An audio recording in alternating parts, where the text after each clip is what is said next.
name up in lights. He just wants to be heard, whether it's the beat of the mic. He feels so unlike everybody else, alone, in spite of the fact that some people still think that they know. But no, he knows the code. It's not about the salary, it's all about reality and making some noise, making a story, making sure his click stays up. That means when he puts it down, Todd's picking it up. Let's go. Who the hell is he anyway? He never really Class action lawsuit, the NFL looking silly.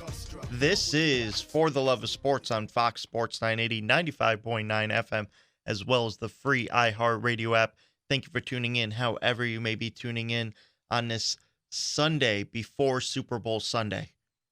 That's it. There's 1 week left. 1 week left in the regular season, and then we get into one of my more favorite parts of the season. For me, NFL is king, 365 days a year. I was watching the Senior Bowl. I watched some of the Senior Bowl practices, and I got my eyes on some of the top quarterback candidates. You take a look. I'm already writing down some notes. I'm looking into Malik Willis, Desmond Ridder, Kenny Pickett, Sam Howell, Matt Corral, and then Carson Strong. Those are the top 6 quarterbacks right now as we look ahead to the draft. But let's not get too far ahead of ourselves. For me, it's always mock season. For me, draft season always. I geek out when it comes to that stuff. You guys know that. And I'll break into it a little more probably next weekend with Valentine's Day coming around the corner. I might play Love Matchmaker, and you guys are more than welcome to play next week. I'll open up the phone lines next week. We'll play Matchmaker with quarterbacks and teams. You know, that includes some of the rumors coming around where Russell Wilson may be available, Aaron Rodgers may be available. You know, we'll include that into our matchmakers when we pair up quarterbacks and NFL teams for our love matchmaking, playing Cupid with Cupid's Arrow for Valentine's Day. I did it last year. I'm going to continue that trend this year because it was just a cool little game that I really enjoyed in pairing up what I think would be a perfect match. And one of the perfect matches that I discussed last year was putting Mac Jones with the New England Patriots and putting Trey Lance with the San Francisco 49ers. Now, that remains to be seen. I still think he's a great fit for that 49ers team. Obviously, Jimmy Garoppolo played a majority of that season, and Trey Lance was still just getting his feet wet and getting acclimated to the NFL and how it's very much different than the FCS subdivision. But this is For the Love of Sports on Fox Sports 980, 95.9 FM. The NFL could potentially have a big problem on its hands. And I'm talking about a class action lawsuit from Brian Flores, the former Miami Dolphins head coach, that has really put to the forefront an issue that's been an issue for as long as I've been born. And I've been born since 1988. So you take a look in the NFL, roughly, and these are rough estimates, there's probably been about 400 head coaches in the NFL over the span of the NFL history, and maybe 25 of them have been African Americans. And there's a real deep dive issue here. Now, is it a racial thing? Is it a good old boys club? Is it an inner circle thing? What exactly is the issue? Now, one of the more intricate parts of it, and many of you out there may be saying, this isn't a race thing, you're just race baiting and this and that and whatever. The NFL put out a statement that said these accusations are false, and we set forward to prove as such. Then not even, 24 hours later, you see Roger Goodell coming out talking about how we understand that, the lack of African Americans or minority candidates getting head coaching gigs has become a real issue, and we're looking forward to the progress needed to be made to make those changes. So it contradicted themselves. Roger Goodell, in the statement released by the NFL after this class action lawsuit was filed by Brian Flores and his team, those are the kind of things that are damning, because you can't say one thing and then sit there and look at a different thing. Do you find these allegations to be false and inaccurate, or do you recognize that there is an actual issue in what could be put in place to actually resolve this. And no matter what you think of this lawsuit, no matter if you think that Brian Flores has no case and this is going to be one of the most difficult things to try to prove in court, he's already done a great job of bringing it to the forefront. This is an issue that comes along far too often for anybody's likings. And I understand there's 32 teams in the NFL. There's 32 opportunities to get a head coaching gig. And as of right now, as we speak, Sunday morning, there is one African American head coach, and that's Mike Tomlin. And there's only a handful of minorities. There's Mike Tomlin, there's Ron Rivera, there's Robert Saleh. But other than that, these head coaching gigs are few and far between. And one of the issues that I've taken with this personally is you take a look around the league, you had the Bears open, Broncos open, the Giants open, the Raiders open, the Vikings open, the Jaguars open, Dolphins, Saints, Texans. That's 8 head coaching gigs. We are down to 3. Down to 3 head coaching gigs left open. And some of them, it's not to disqualify these head coaches that are getting these gigs. And maybe you don't dive in as deep from the outside. You understand that you need to rely on the media to really pay attention to some of these names. I will give you 15 prime candidates that are of African American descent that should be thoroughly looked at for these jobs, including Brian Flores, who getting fired from the Dolphins for God knows what reason because of the non-working relationship between the Dolphins general manager, owner, and head coach. I'd be upset too if I'm a defensive guy such as Brian Flores, and I've done a great job leading these men into back-to-back winning seasons, in wanting a quarterback that I know can lead my team in Justin Herbert, and then having to watch Justin Herbert with the Chargers, and me looking at Tua Tagovailoa. Yes, I know that he still has room to grow, but understanding what I could have had, yeah, I'd be upset too. Now, there's some rumors and accusations and how that firing came about, but let's be honest with ourselves. Brian Flores was absolutely the top candidate to get a head coaching gig. Never mind African American or Caucasian, whatever you want to say, he was the top candidate to become a head coach this year. And we really dive into these 8 openings, he should have been interviewed for all 8 because of his resume, because of what he was able to do in Miami. He should have been interviewed for all 8 candidate jobs. All 8 jobs he should have been interviewed. But I can give you a list of 15 prime candidates that maybe you didn't realize was out there. But it needs to be put out there now. Because if it's not this year, next year, these guys need to be looked into. Terrell Austin, Eric Bieniemy, Byron Leftwich, Todd Bowles, Gerard Mayo, Leslie Frazier, Raheem Morris, Jerry Gray, Brian Flores, Jim Codwell, Patrick Graham, Pep Hamilton, Marcus Brady, Thomas Brown, D'Amico Ryans. These are all excellent candidates that should have been looked at. Now, not all of them are going to get a chance to succeed in the NFL, but here's where it comes into play.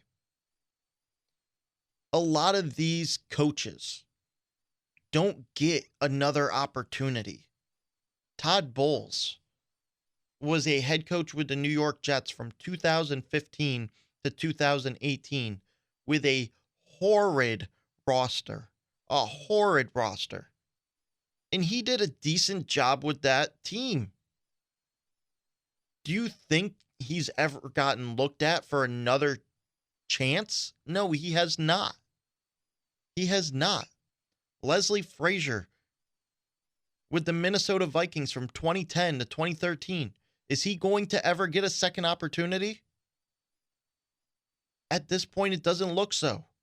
Raheem Morris, who was a head coach with the Buccaneers from 2009 to 2011. Will he get another opportunity? That remains to be seen. But this was put into place. The Rooney Rule was put into place. And I think a lot of people forget that it was put into place for the simple fact that two African Americans who did great things with their respective franchise at the time, one led them to the playoffs 4 out of 6 years, the other was 8 out of 10 years, they got fired. I'm talking about Dennis Green. I'm talking about Tony Dungy. Look what Jim Caldwell did with the Colts and with the Lions. Why is he not a prime candidate? Do I know the answers on how to fix this situation? No, I don't. In all honesty, what I think is really the issue is there's a comfort level. There's a good old boys level to it. And what I'm talking about is you take a look at Joe Shane just got a general manager job with the New York Giants. Is he looking at the best potential candidate, or is he looking at who he's most comfortable with? He's had a working relationship with Brian Daboll. And this is not to disqualify Brian Daboll. This is not to say Brian Daboll won't make a great head coach. This is just to say this is what happens in the NFL. Joe Shane had a working relationship in Buffalo with Brian Flores. So guess what? He gets the head coaching job, or the general manager job. Brian Flores gets the head coaching job. And he might have been the best candidate. But all those other interviews, white, black, or other, they were sham interviews because they knew the guy that they wanted all along, because in order to be successful in the NFL, you need a good working relationship, which that's what most owners believe. That's what most general managers believe, that you need a great working relationship between your head coach and your general manager. Take a look at the Houston Texans, for instance. David Culley was hired as a one-and-done head coach. And let's be honest, no matter what David Culley did, unless he went 10-7 or 9-10 or whatever the heck, 9-8, unless he went something like that, we all knew David Culley was going to be a one-and-done head coach. And I'll be honest with you, David Culley as a head coach with the Houston Texans did a heck of a lot better job than I ever thought. But yeah, it still wasn't good enough. He still got fired with a team that was blatantly losing. Wasn't good enough. Urban Meyer, all the accusations around him and the college game and why he had to step away from the game in the college level, health or whatever it may have actually been. Urban Meyer gets a head coaching job with the Jacksonville Jaguars. That lasted, 11, 12, 13 games? The Houston Texans, we just talked about how they fired David Culley. You know who they're looking to bring in? You know who's getting a second and third interview and whatever else? Josh McCown. Josh McCown, although he spent 18 years in the NFL as a player, he's only coached for 1 year at a high school level for his son's head coaching football team in high school.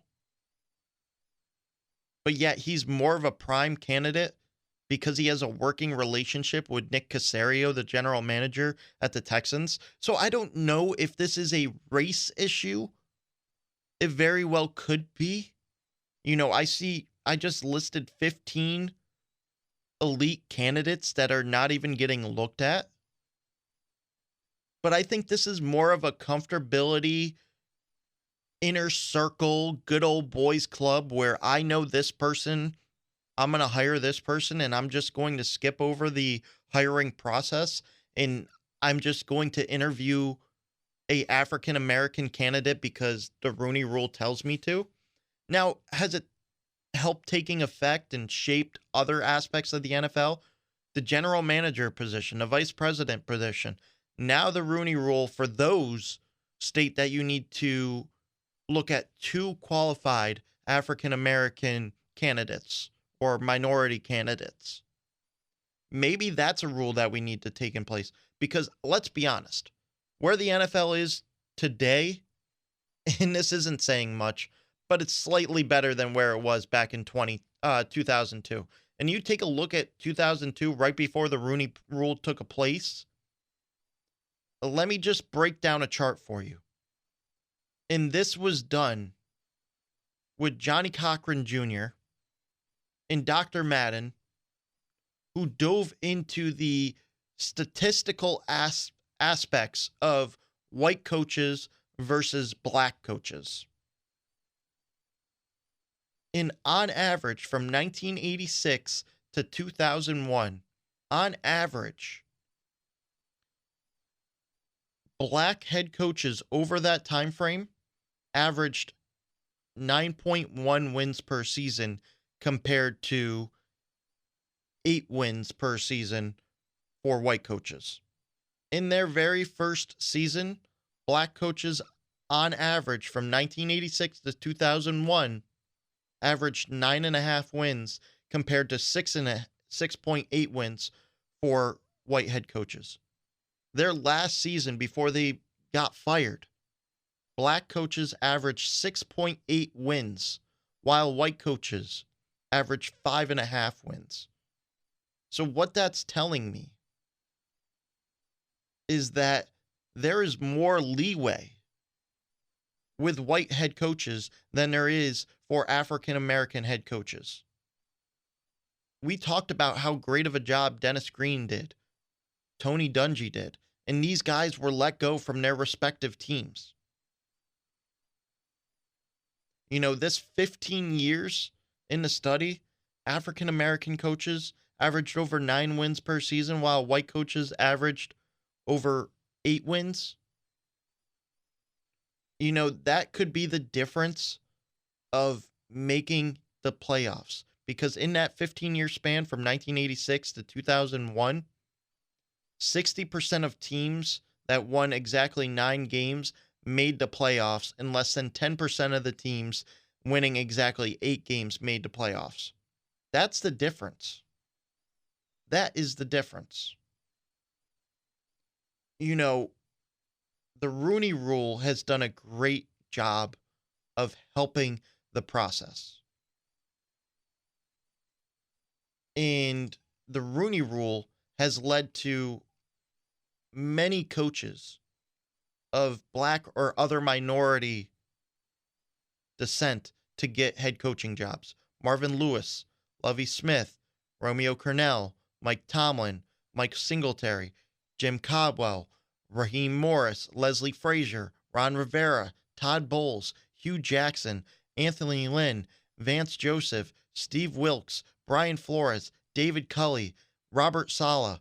Those are the list of people, 17 black or other minority candidates that have been hired since this 2003 rule was put in place, the Rooney Rule.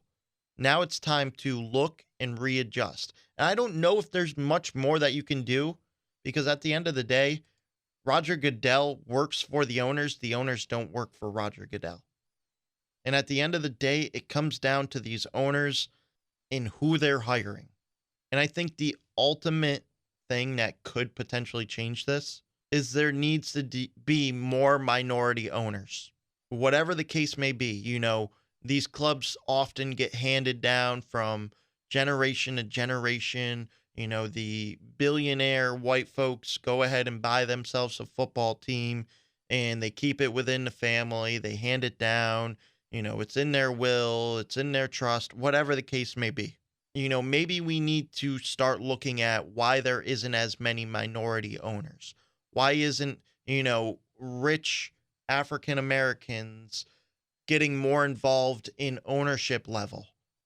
You know, it took this long to get them involved in a general manager and the vice presidents and the president of player operations. Ultimately, if we want to change things, we need to discuss the change. But at the end of the day, it's going to come down to, are these owners willing to hire? And from my aspect, I can't fully explain whether it's a race thing or a good old boys club thing or an inner circle thing, but something needs to be done. And whether or not Brian Flores wins this class action lawsuit or doesn't win it, he's already won, because I'm not the only one on a sports show sitting here talking about this. And in fact, I'm not the only one talking about it in general, regardless on whether you're on a sports show or not. This is For the Love of Sports on Fox Sports 980, 95.9 FM, coming up in 4 minutes. Let's continue with this players versus owners and everything else kind of theme. We're going to get into Major League Baseball lockout, where we're at, where we're headed, and what's holding up the demands. This is For the Love of Sports on Fox Sports 980, 95.9 FM.